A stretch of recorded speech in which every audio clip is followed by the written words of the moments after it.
नमस्कार दोस्तों। ये दिन आज का था और वो रात सन 1984 की थी।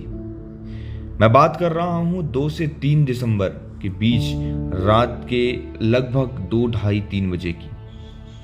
उस समय सन 1984 में भोपाल के अंदर बहुत बड़ी त्रासदी होती है। एक ऐसा डिजास्टर जिसके तहत कई लोग अपनी जान गंवा बैठते हैं। कितने ही लोग अपना घर छोड़ के भागते हैं और कुछ लोगों को तो पता भी नहीं चलता और उनकी मृत्यु हो जाती है सोते ही सोते। आखिर क्या हुआ था उस रात को और ऐसी क्या घटना हो गई थी, इसको हम डिटेल में डिस्कस करेंगे। भोपाल के अंदर, या ये कह लीजिए कि हमारे देश के अंदर सबसे बड़ी त्रासदी देखने को मिलती है सन 1984 की त्रासदी। उस समय किसी को भी कोई अंदाजा नहीं था कुछ भी इस तरीके से चीजें हो पाएंगी। सब सो रहे थे, सब आराम से अपने घरों में, और ये घटना होती है। एक फैक्ट्री के अंदर गैस लीकेज होता है और वो गैस हवा में इस तरीके से मिल जाता है जैसे हवा के अंदर घुल जाता है और समझ में नहीं आता। सांस के दौरान, सांस लेते समय पूरे शरीर के अंदर घुस जाता है और धीरे धीरे धीरे धीरे वो इंसान को मार देता है। भोपाल गैस ट्रेजेडी, कितने ही लोगों ने अपनी जान गंवाई। आप यहाँ पे देख पा रहे होंगे, ये फैक्ट्री है। कई लोग, वर्कर को तो पता ही चला, रिसेंटली वहीं पे डेथ हो जाती है। उसके आसपास रहने वाले लोगों की तो इस तरीके से मृत्यु होती है कि ऐसी भयानक मृत्यु कभी किसी को देखने को नहीं मिली होगी। बहुत भयानक दृश्य था, आप देख पा रहे होंगे। उसकी कंसिक्वेंसेस ये हुए कि उसके बाद भी जब लोग, बच्चे पैदा होते रह गए तो उनमें कुछ ना कुछ डिफेक्ट देखने को मिला था। या आप देख पा रहे होंगे, इस बच्चे का पैर सामने देखिए, है ना। अलग अलग तरीके से लोग यहाँ पे मतलब रोगों का शिकार, रोग ग्रसित होकर पैदा हो रहे थे। बहुत ही खतरनाक ट्रेजेडी थी।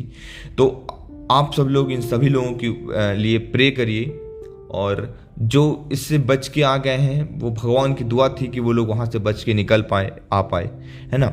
इन the early hour 3 December 1984, methyl isocyanate MIC gas, ये क्वेश्चन पूछ लिया जाता है कि कौन सी गैस लीकेज हुई थी। तो इस गैस का नाम है MIC, मिथाइल आइसोसाइनेट। एक जहरीली गैस होती है, लीक हुई थी एक प्लांट से, Union Carbide India Limited, UCIL, Bhopal Madhya Pradesh में स्थित थी, है ना। मैं आपको बता देता हूँ, इसके पीछे जो शख्स हैं जिसका ये प्लान था वो ये हैं वॉरेन एंडरसन। ये USA के थे और इस समय इनकी डेथ हो चुकी है। अभी तक ये स्वर्ग निसार गए हैं, स्वर्ग तो नहीं जाएंगे, इतने लोगों की डेथ कर चुके हैं, डेथ की वजह बन चुके हैं। तो मैं तो बिल्कुल इन्हें पसंद नहीं करता हूँ। और उस समय जो हमारे मध्य प्रदेश के मुख्यमंत्री थे वो ये थे अर्जुन सिंह जी, है ना। तो ऐसा एलिगेशंस भी आते हैं कि अर्जुन सिंह ने इनकी मदद की, इनको इस देश से भागने में। ये रात जब ये खबर मिली, ये सब कुछ हुआ, तो ये देश से भाग गए थे, है ना। हालांकि रोग ग्रसित और जो पीड़ित हैं उनको सरकार जो है मुआवजा मुहैया करवाती है, पर जान की कीमत तो कुछ भी हो ही नहीं सकती। पैसों में जान की कीमत को नहीं लगाया जा सकता है। A gas drifted over the densely populated neighborhood, killing thousands of the people immediately. एक साथ हजारों लोगों की मृत्यु हो जाती है, क्योंकि देखिए हवा क्या है, हवा में फैल गई गैस। अब हवा में जहरीली गैस फैलेगी तो क्या होगा, एक साथ सब लोग सांस ले रहे हैं, एक साथ सबकी मृत्यु हो जाती है। आप सोचिए, एक ही घर के कई लोग जो हैं सामने एक दूसरे को तड़पते हुए देख रहे हैं और मरते हुए। देखिए क्या दृश्य रहा होगा वो, क्या रीजन था। The government of India activist blame UCIL for floating safety norms का। वो ब्लेम करते हैं कि इन्होंने सेफ्टी नॉर्म्स को नहीं बरका। जो भी देखिए पॉइंट जो भी रहा हो, लेकिन डिजास्टर तो निकल के आया। अब ये जो इसके रिगार्डिंग फिर एक्ट निकल के आता है और फिर ये बताया जाता है कि अब सारे सेफ्टी मेजर्स को देखा जाएगा। कंपनी कोई भी प्लांट लगेगा, कोई भी इस तरीके का प्लांट लगता है तो उसके अंदर सेफ्टी मेजर्स को रखना बहुत इंपॉर्टेंट हो जाता है ना। About 40 metric ton of MIC escaped होता है into the atmosphere with in 2 hour. पिछले 2 घंटे के अंदर 40 मेट्रिक टन जो है MIC जो है स्कैप हो जाता है ना। आप सोच पा रहे होंगे 40 मेट्रिक टन जो है लीक होना 2 घंटे के अंदर कितनी बड़ी बात है ना। मैं बात करता हूँ, ये लगभग 1 बजे की बात है ना। 1 बजे लीकेज होता है, 1 से 3 बजे के बीच में 2 घंटे के अंदर अंदर ये कार्यक्रम होता है, ये चीज़ें होती हैं और बहुत सारे लोगों की उस समय डेथ हो जाती है ना। फाइनल डेथ जो बताया जाता है 15 डेथ टोल एस्टिमेट किया जाता है, 15 से 20 हज़ार लोग जो है इसमें ग्रसित हो जाते हैं, डेथ हो जाती है 15 से 20 हज़ार लोगों की, है ना। Carbaryl was discovered by the American company Union Carbide Corporation UCC, ये आपको याद रखना है, clear. UCIL manufacturing carbaryl using the methyl isocyanide, ये एक तरीके से पेस्टिसाइड्स वगैरह बनाते थे। अब ये मिथाइल आइसोसाइनाइड के बारे में आप डिटेल में चाहें तो रीड कर सकते हैं, यहाँ पे मैंने दिया गया है ना। तो आप इसे प्रॉपर अच्छी तरीके से रीड करिएगा। Methyl isocyanide colourless highly inflammable liquid that evaporate quickly, बहुत तेजी से ये क्या करता है, इवेपोरेट हो जाता है। एक तरीके से लिक्विड है, लेकिन अगर आप इसे स्किप कर मतलब रख दोगे, एटमॉस्फेरिक कंडीशन में भी रख दोगे तो क्या करेगा, ये एक्सपोज करेगा और बहुत तेजी से क्या करेगा, फैल जाएगा। स्ट्रॉन्ग वाटर होता है, इसकी जो महक होती है ना, मतलब जो गंध होती है वो बहुत ज़्यादा स्ट्रॉन्ग होती है, इतनी ज़्यादा स्ट्रॉन्ग होती है आपको लगेगा यार क्या, जैसे अब अगर आप देखेंगे LPG वगैरह का अगर कभी थोड़ा बहुत भी लीकेज होता है घर में, अगर आपने देखा होगा तो महक कितनी तेज़ी से आती है उसकी ना, जो गंध स्मेल बहुत तेजी से देखने को मिलती है, उससे ज़्यादा तेजी से इसकी जो है गंध देखने को मिली थी, क्लियर। ये चीज़ याद रखना है।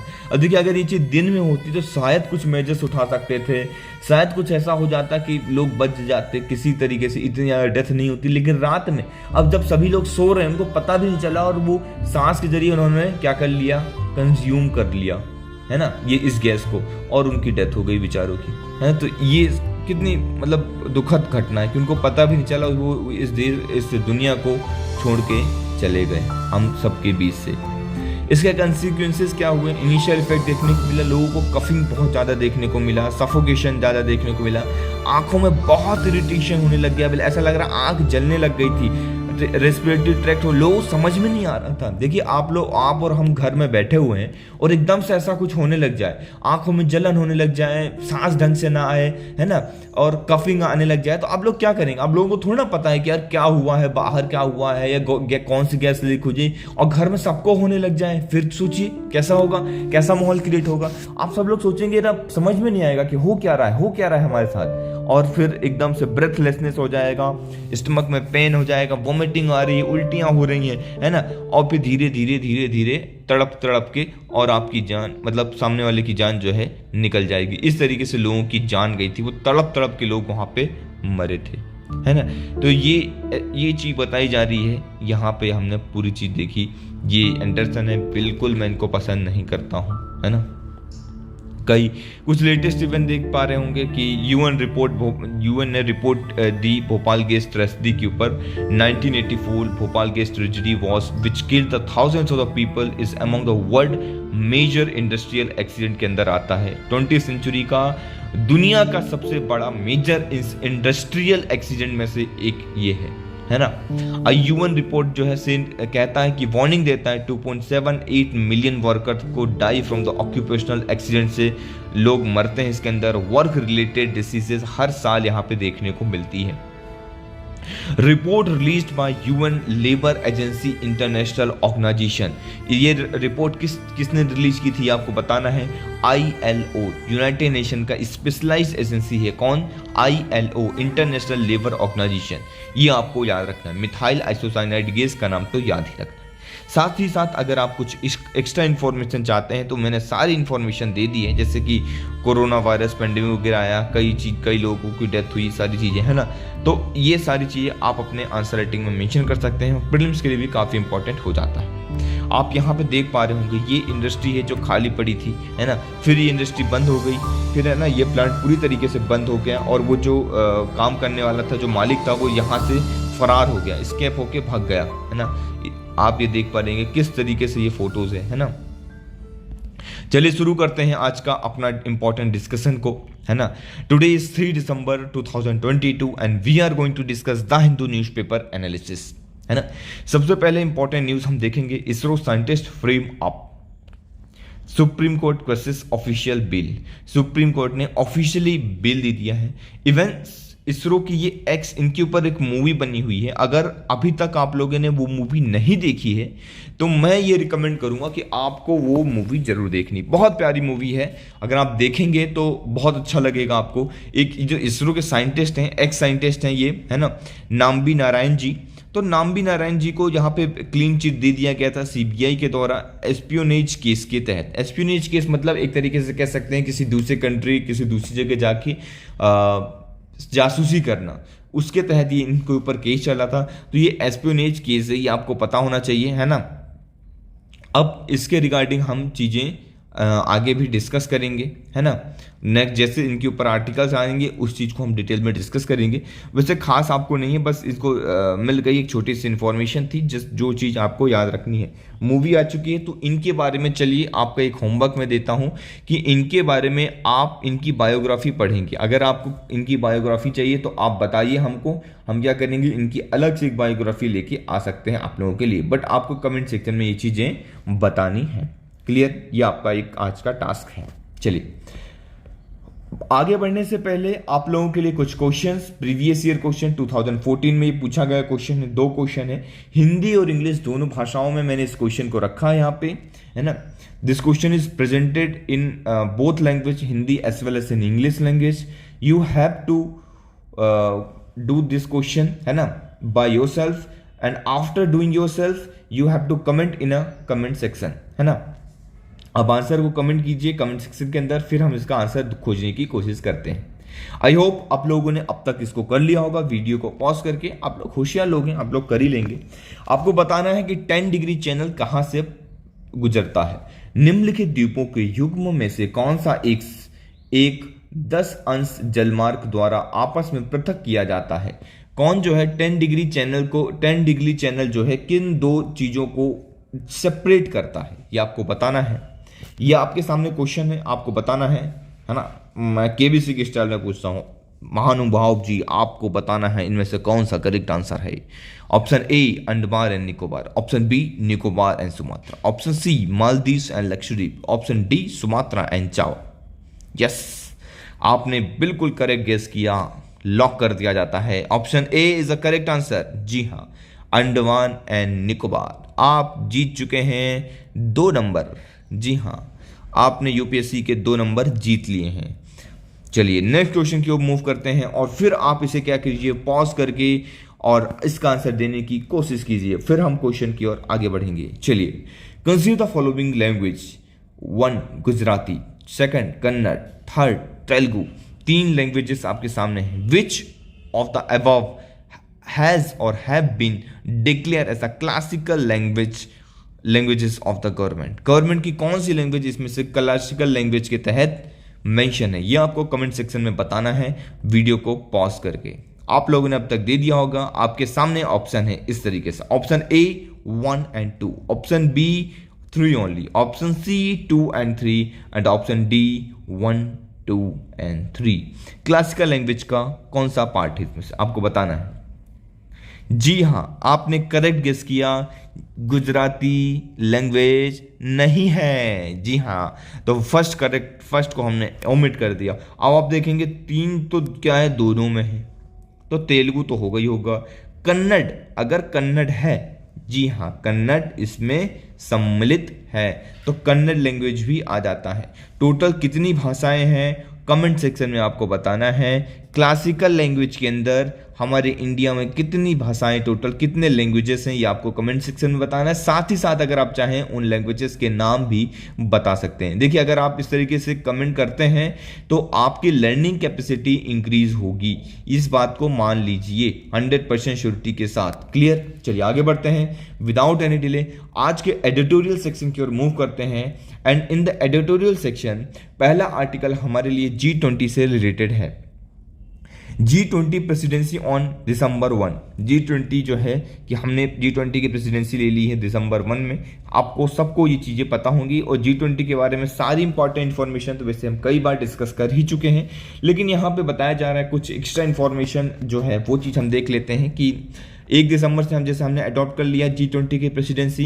एंड 100 मोन्यूमेंट्स जो हैं फ्रॉम कश्मीर टू कन्याकुमारी। आपने गाना सुना होगा, कश्मीर टू मैं कन्याकुमारी, तो कश्मीर से कन्याकुमारी तक, कश्मीर से कन्याकुमारी तक क्या है, lit of the India G20 का परचम लहराएगा, लोगो सिंबल को, मोटो को हर जगह फहराया जाएगा। वसुधैव कुटुंबकम, one earth one family one future, ये जो हमारा नारा है, one earth one family and one future. हम सब पूरा अर्थ क्या है, एक फैमिली है और इन सब का एक ही फ्यूचर होना चाहिए, है ना। तो ऐसा हमारा नारा है, ये बहुत ही मतलब एक प्रोस्पेक्टिव नारा है, तो इसको आपको याद रखना है। Healing our one earth, creating harmony with our one family and giving hope to for the our one future. Future generation को भी सस्टेनेबल डेवलपमेंट करना है, ऐसा करना है कि सस्टेनेबली डेवलपमेंट करना जिससे फ्यूचर जनरेशन भी इसका फायदा उठा सके। G20 P5 कंट्रीज जो है एक साथ सभी लोग मिलकर इसके अंदर आएंगे और बहुत सारे लीडर्स इसको अंदर ज्वाइन करेंगे, आप सभी को पता होना चाहिए। Clear? Symbolism and logistical coordination aside, government has tough tasks ahead in conducting substantive negotiation to bring together comprehensive G20 agenda, है ना। G20 के एजेंडे को फुलफिलमेंट करने के लिए हम सभी लोगों को एक साथ आना पड़ेगा, एक कंट्री को नहीं बल्कि सभी कंट्री को एक साथ आना पड़ेगा। इन 2008 की बात करता हूं, पहली बार G20 का समिट होता है, summit level meeting in the US में होता है during the moment of crisis of the world financial system. उस समय वर्ल्ड की फाइनेंशियल क्राइसिस चल रही थी, तब होता है। और दूसरा अभी हो रहा है 2022, मतलब दूसरा नहीं हो रहा है, इसके बीच में भी कई बार हो चुके हैं, लेकिन दूसरा जो सबसे इंपॉर्टेंट है 2022 का, जब हमारे मोदी जी और उनकी टीम, हमारा देश इसे हेड करेगा। और उस समय क्या चल रहा है, इस समय 2022 में रशिया यूक्रेन का वार चल रहा है, सबसे इंपॉर्टेंट कोविड-19 की चीजें आ गई हैं, सैंक्शन लगा हुआ एनर्जी के ऊपर, है ना। इकोनॉमिक डाउन स्टर्न चल रहा है, पेंडेमिक की वरी चल रही, ये जब इतनी सारी प्रॉब्लम चल रही तब हम इसको जो है लीड करने जा रहे हैं और हम इससे क्या करेंगे, सॉल्यूशन निकालने की कोशिश करेंगे। आई होप क्लियर हो रही होंगी चीजें आपको। What force it's G20 agenda, collective decision making का हमारा एक एजेंडा है कि हम सब एक साथ डिसीजन को लें, सभी लोग उस पर एग्री करें, एक साथ डिसीजन लें। Like India's national consensus would be made by blending millions of free voices into one harmonic melody, ऐसा कहा जा रहा है। बहुत अच्छा स्टेटमेंट है। जब भी आपको डेमोक्रेसी या इन सब चीज़ों से रिलेटेड IAS से रिलेटेड लिखने के लिए आए तो आप इसको जरूर मेंशन कीजिए। ये statement word to word, line to line उठा के आंसर राइटिंग में यूज कर लेना है। Like India collective decision making जब आपको बताना है तो आप लिख सकते हैं कि like India's national consensus would be made by blending millions of free voices into one harmonious melody. तो इस चीज को आप यूज कर सकते हैं। आई होप चीजें क्लियर हो रही होंगी आपको। The next article which we are going to discuss is related to connecting India east with Indo Pacific. तो इंडिया के ईस्ट को इंडो पैसिफिक से जोड़ने की आवश्यकता है। देखिए इस आर्टिकल का मैं क्रक्स समझा देता हूं, है ना। डिटेल्स में पढ़ने की आवश्यकता आपको नहीं है इस आर्टिकल को, लेकिन हाँ आज एक ऐसा आर्टिकल लेके आए हैं जो बहुत ही ज्यादा मजेदार है। अगर आप उसको देखेंगे लास्ट तक तो आपको लगेगा कि वाह क्या आर्टिकल है। मतलब मान के चलिए कि उस आर्टिकल के अंदर एक एक लाइन में ऐसा लग रहा है कि प्रीलिम्स का क्वेश्चन बनाया जा सकता है ना। तो आगे हम उस आर्टिकल को भी देखेंगे। लुक ईस्ट और act east policies have moved into the face of Indo Pacific policy and strategy. Indo Pacific is different from perception of the policy in the north eastern and eastern India. जो Indo Pacific है वो अलग है, अलग perspective बना रहा है। कहां पे? नॉर्थ ईस्टर्न और ईस्टर्न इंडिया के लिए। मतलब नॉर्थ ईस्टर्न इंडिया के लिए और ईस्टर्न इंडिया के लिए अलग अलग पर्सपेक्टिव बना रहा है, जो कि गलत है ना। हमें आवश्यकता है कि जो हमारी 7 सिस्टर्स हैं इंडिया के अंदर, नॉर्थ ईस्ट के अंदर 7 सिस्टर हैं।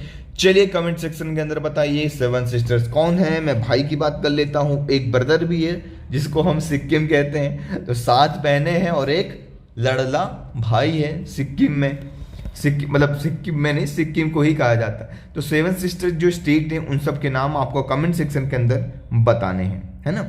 फिर मैं बात करता हूँ इस आर्टिकल के अंदर ये जो हमारे राइटर हैं ये बात करते हैं कि north eastern is on the right path to concentrate on the economic development. वहाँ पे बहुत अच्छे से इकोनॉमिक डेवलपमेंट किया जा सकता है through improvement in a road linking किया जा सकता है। North eastern town job creation, Manipur needs to be promoted as a hub of medical tourism. Exactly मैं बात करता हूं मणिपुर की, तो मणिपुर को मेडिकल टूरिज्म बनाने की, हब बनाने की बात की जा रही है और बताया जा रहा है कि अगर हम नॉर्थ ईस्ट को अच्छे से कर लेते हैं तो हमारा ये जो स्ट्रेटजी है, पॉलिसी है, एक्ट ईस्ट और लुक ईस्ट की पॉलिसी जो है हमारी वो सफल हो जाएगी। उसको सफल करने के लिए ये करना आवश्यक है ना। नॉर्थ ईस्ट रीजन में हमें ध्यान देना आवश्यक है। फिर बात करते हैं हम यहाँ पे कि जो पॉलिटिक्स है वो कैसे चलती है। जियो पॉलिटिक्स चलती है, जियो इकोनॉमिक्स चलती है ना। इन सब में ध्यान दिया जा रहा था, politics and economics. But now अब हमें ज़रूरत है कि हम अपने नाइबर्स के साथ, जैसे म्यांमार वगैरह हो गए, इन सब के साथ जियो कल्चरल डायमेंशन को भी इंक्लूड करें। बहुत इंपॉर्टेंट हो जाता है। जैसे हम आर्टिस्ट जो है, एग्जाम्पल आप लिख सकते हैं कि आर्टिस्ट का एक प्रमोशन कर सकते हैं, है ना। यहाँ के आर्टिस्ट वहाँ भेजिए, आर्टिस्ट कोलेब्रेशन कर सकते हैं, है ना। जैसे कि मिलिट्री एक्सरसाइज होता है वैसे आर्टिस्ट एक्सरसाइज हो सकता है। अलग अलग चीज़ों को एक दूसरे के साथ साझा करें, दिखाएं, सिखाएं, ये सारी चीज़ें कर सकते हैं। साथ ही साथ बिम्स्टेक बहुत बड़ा इंपॉर्टेंट है, उसको रिवाइव कर सकते हैं। बिम्स्टेक के तहत हम काम कर सकते हैं जो कि हमारे look story east act east policy के लिए काफ़ी इंपॉर्टेंट हो जाता है। ठीक है, चलिए the next article which we are going to discuss is related to digital. What is digital? Digital currency की बात कर रहा हूं यहाँ पे मैं। क्या है डिजिटल रुपया और कैसा होगा और कैसे होगा इसका इस्तेमाल, देखेंगे सारी चीजें। लास्ट तक बने रहना है, लास्ट तक देखना है आपको।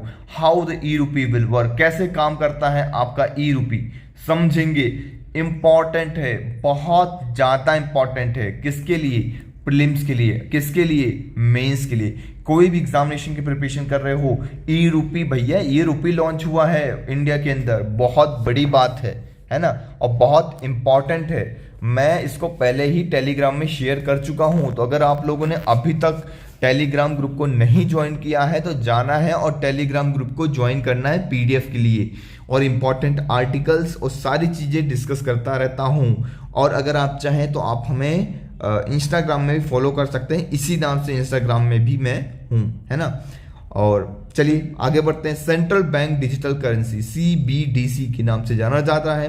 डिजिटल रुपी और ई रूपी के नाम से भी जाना जा रहा है। ई ऐसा सिंबल रखा जा रहा है, ई और आर बना के जो रुपी का सिंबल है ना, ई रूपी फॉर द कॉमन मैन, सब लोगों के लिए। अब व्हाट इज CBDC और डिजिटल रुपी होता क्या है? टेक्निकल लैंग्वेज में बात करता हूं तो CBDC is a legal tender issue bye, कौन इशू करता है? RBI इन डिजिटल फॉर्म में। इसे कौन इशू करेगा? RBI ने इशू किया है डिजिटल फॉर्म में। लीगल टेंडर का मतलब है कि लीगली आप इसको यूज कर सकते हैं। ये लीगल है, ये इलीगल नहीं। जैसे क्रिप्टो करेंसी जो है, अगर आप किसी गवर्नमेंट ऑफिशियल में देंगे तो वहां पर एक्सेप्ट नहीं होगा, है ना। आप नॉर्मली ट्रांजेक्शन कर सकते हैं, जो चाहे उसको दे सकते हैं, है ना।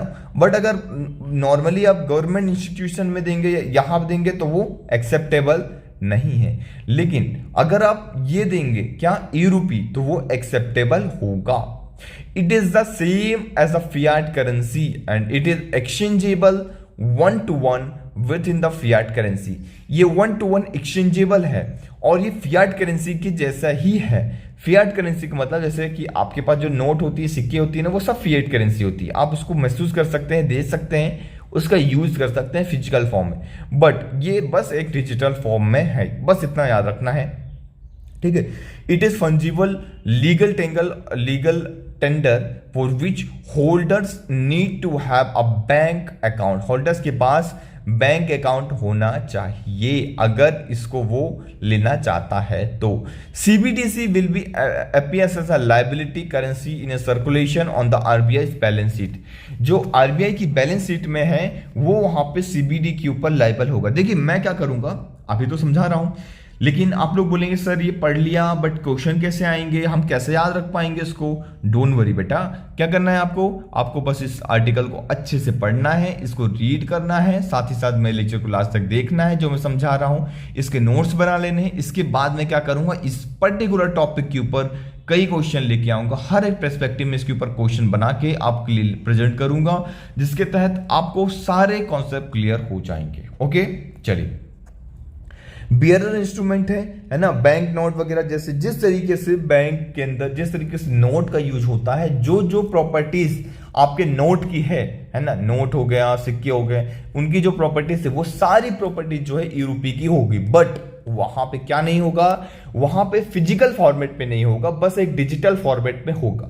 अगर इंटरनेट की कनेक्टिविटी नहीं है तो भी आप इसका यूज कर सकते हैं, जो कि बहुत बड़ी बात है। तो ऐसा एरियाज जहां पे इंटरनेट की कनेक्टिविटी नहीं है, ये सारी चीजें नहीं है, तो आप ई रूपी, डिजिटल रूपी का यूज कर सकते हैं, है ना, जो कि बहुत बड़ा डिजिटल इंक्लूजन है ना, फाइनेंशियल इंक्लूजन देखने को मिल रहा है ना, बहुत बड़ा फाइनेंशियल इंक्लूजन है ये।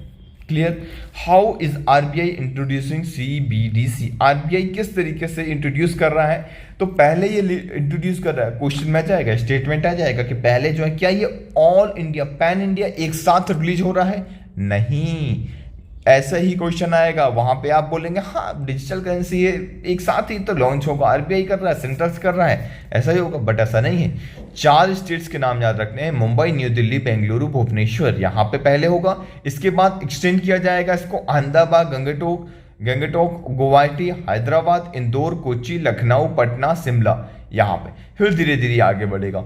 लेकिन अब मैं बात करता हूं इसके अंदर 8 बैंक उन्होंने पार्टिसिपेट किया है, लेकिन पहले 4 बैंक जो स्टार्टिंग में रहेंगे वो कौन कौन से हैं, SBI, state bank of India, ICICI bank, yes bank, और चौथा जो है आईडीएफसी फर्स्ट बैंक, है ना। ये first bank in the first phase in the first 4 cities, पहले 4 सिटीज के अंदर पहले बैंक है जो ये करेंगे। Subsequently bank of Baroda, union bank of India, UBI, HDFC bank and Kotak Mahindra bank फिर इसमें आएंगे लास्ट में। The scope of the pilot में बी एक्सपेंडेड, फिर स्कोप इस चीज के स्कोप को फिर धीरे धीरे बढ़ाया जाएगा, ग्रेजुअली कवर किया जाएगा, अलग बहुत सारे बैंक आ जाएंगे, यूजर्स आ जाएंगे, लोकेशंस, इन सब में ये चीजें होंगी। क्लियर हो रहा बात आपको, ठीक है। इसमें जो ट्रांजेक्शन है वो P2P भी हो सकता है और P2M भी हो सकता है, मतलब पर्सन टू पर्सन, आप आपस में 2 लोग हैं, आपस में जो है इसको शेयर कर सकते हैं। क्लियर। साथ ही साथ पर्सन टू मर्चेंट, किसी मर्चेंट को देना है, किसी दुकानदार, किसी को वहां देना है, वहां पे भी कर सकते हैं। क्लियर। अब उनके पास there will be a QR code at the merchant location, जो मर्चेंट होगा उसकी लोकेशन में एक उसका पर्टिकुलर इसका QR कोड होगा, जिसके तहत वो ये चीजें कर सकता है। क्लियर हो रही हैं आपको बातें, good. RBI has not fix any limit on holding digital rupee in wallet के अंदर कितना भी डिजिटल रुपये आप रख सकते हैं, अभी तक आरबीआई ने इसके ऊपर कोई भी लिमिट नहीं लगाई है, बट ट्रांजेक्शन की लिमिट लगी है, ध्यान रखना है आपको। Digital rupee transaction above ₹2 lakh rupees likely to reported for tax matter, अगर आप 2 लाख रुपए से ज्यादा डिजिटल रुपी का क्या कर रहे हैं, ट्रांजेक्शन कर रहे हैं, तो क्या होगा, वहां पे होगा आपके ऊपर टैक्स लग जाएगा। जी हाँ, आपके ऊपर टैक्स लग जाएगा। Not very different in terms of how it will be use, मतलब इस तरीके जैसे आप यूपीआई बेस्ड ऐप यूज करते हैं ना, जैसे गूगल पे, पेटीएम करो, गूगल पे, जी पे करो, and have a daily transaction होते हैं, स्पेंडिंग लिमिट, उसी तरीके से लगभग ये चीज है ना। What are the type of ई रूपी, ये कितने प्रकार की ई रूपी होंगी, आप अगर आप देखेंगे, based on the uses and the function performed by the digital rupee and considering the different level of accessibility, RBI has demarcated the digital rupee into retailer and wholesale category. इसको 2 कैटेगरी में बांटा गया है, एक retailer और एक wholesale. Retailer का मतलब जो थर्सडे को लॉन्च हुई है, पता होना चाहिए आपको, electronic version of the cash, सब ऐसा समझ सकते हैं कि जो आपका कैश है आपके जेब में, जो 500 रुपए कैश है, उसका सेम इलेक्ट्रॉनिक वर्जन आपको दिखेगा, वो पैसा है ना, उसका क्या होगा, electronic version of the cash primary meant to retailer transaction के लिए होगा, है ना। which can potentially use almost everyone and can provide access to safe money for the payment. Safe money हो सके हर इंसान इसका यूज कर सकता है ना। दूसरा क्या है, होलसेल सीबीडीसी, है ना। होलसेल सीबीडीसी जो है ये आपको याद रखना है, ये क्या है, design for the restricted access to select financial institution. कुछ बड़े बड़े जो फाइनेंशियल इंस्टीट्यूशन है वो इसका यूज करेंगे। क्लियर हो गया बात आपको। पोटेंशियल ट्रांसफॉर्म इसके अंदर है सेलेक्ट करने का फाइनेंशियल ट्रांजेक्शन का। क्लियर, इसको यूज किया जा सकता है गवर्नमेंट सिक्योरिटीज के लिए, इंटर बैंक मार्केट के लिए and capital market more efficiently use किया जा सकता है, ऑपरेशनल कॉस्ट के लिए, कोलेटरल, लिक्विडिटी मैनेजमेंट, इन सभी चीजों के लिए इसका यूज हो सकता है। ये एक कदम है कि हम अपनी जो इकोनॉमी है, stepping stone for the India to become a 1 trillion digital economy. ध्यान देइए, 1 ट्रिलियन किस चीज की बात कर रहा हूं मैं, डिजिटल इकोनॉमी। हमारी इकोनॉमी को ओवरऑल तो बढ़ाना ही है, लेकिन डिजिटल इकोनॉमी को हमें इंप्रूव करना है, उसे हमें 1 ट्रिलियन की तरफ आगे बढ़ाना है। उसके लिए ये स्टेपिंग स्टोन है, ये आपको याद रखना होगा। Clear, e rupee is not comparable to private virtual currencies like bitcoin. आप इसे बिटकॉइन मत समझिएगा, मैंने पहले समझाया कि बिटकॉइन जैसा नहीं है, ये बिटकॉइन नहीं है, पूरी तरीके से बिटकॉइन से ये अलग है। They are not commodities or claims or commodities as they have no intrinsic value, claims that they are in of gold seems opportunistic. ये आपको याद रखना है। कमोडिटीज है, इंट्रेंसिक वैल्यूज इसकी नहीं है ना। जो इंट्रेंसिक वैल्यूज किसकी होती है, सपोज गोल्ड हो गया, है ना। गोल्ड की पर्टिकुलर इंट्रेंसिक वैल्यूज है। पहले चांदी और सोने के सिक्के हुआ करते थे, तो सोने जो सिक्के होते हैं, सिक्के ऊपर जितनी चीजें लिखी हैं उतना वैल्यू होती थी। मोहर जिसको कहते हैं, मोहर हुआ करता था, है ना। लेकिन गोल्ड की अपनी खुद की तो वैल्यू है ना, उसकी जो वैल्यू है वो वैल्यू यहां पे नहीं होगी, इंट्रेंसिक वैल्यू इस चीज की नहीं होगी। क्लियर हुआ बात। अब इसके फायदे क्या हैं और क्या इंपॉर्टेंट चीजें निकल के आती है। देखिए, फायदे ये हैं कि ऑपरेशनल कॉस्ट कम हो जाएगा, लोअर द ट्रांजैक्शन कॉस्ट कम हो जाएगा, हाईएस्ट एनोरेज बढ़ेगा, इसके अंदर डिस्ट्रीब्यूशन ऑफ करेंसी ठीक ठाक से हो पाएगा, प्रिंटिंग, ट्रांजैक्शन, ये सारी जो स्टोरिंग केस होता था, चोरी हो जाने, ये सारी चीजें कम होंगी इससे। रियल टाइम में कॉस्ट इफेक्टिव ग्लोबलाइजेशन पेमेंट देखने को इसके तहत मिल सकता है। तो रियल टाइम में ऑपरेशनल कॉस्ट तेजी से बढ़ जाएगा, ऑपरेशनल कॉस्ट नहीं, ऑपरेशन बढ़ जाएंगे, ठीक है। ऑपरेशनल कॉस्ट तो कम होगा। ई रूपी will function in offline mode also. Offline mode में जैसे मैंने अभी बताया कि ये जो बढ़ जाएगा, ऑफलाइन मोड में कर सकते हैं। क्लियर, थोड़ा सा ध्यान रखना पड़ेगा हमें इसको कि इकोसिस्टम तैयार करना होगा कि साइबर अटैक वगैरह से साइबर सिक्योरिटी का ध्यान रखना होगा। ये सारी चीजें हो जाएंगी तो ये प्रॉपर अच्छी तरीके से हो जाएगा। क्लियर, चलिए, कैसा लगा आज का लेक्चर, आज आपको कमेंट सेक्शन के अंदर बताना है। जो भी इंपॉर्टेंट चीजें थी मैंने डिस्कस की आप लोगों के साथ। बहुत प्यारा आर्टिकल रहा है आज का, प्लीज जाके इसको रिवाइज कीजिएगा, लेक्चर को बार बार देखिए, लोगों को शेयर कीजिए, है ना, और कमेंट कीजिए, प्यारा से कमेंट कीजिए, आप लोगों के लिए काफी हेल्पफुल रहेगा। अगर आपको लग रहा है तो आप प्लीज इसे कमेंट कीजिए और बताइए कैसा रहा आज का लेक्चर। चलिए, कल फिर आपसे मुलाकात होगी, तब तक के लिए thank you very much for the discussion.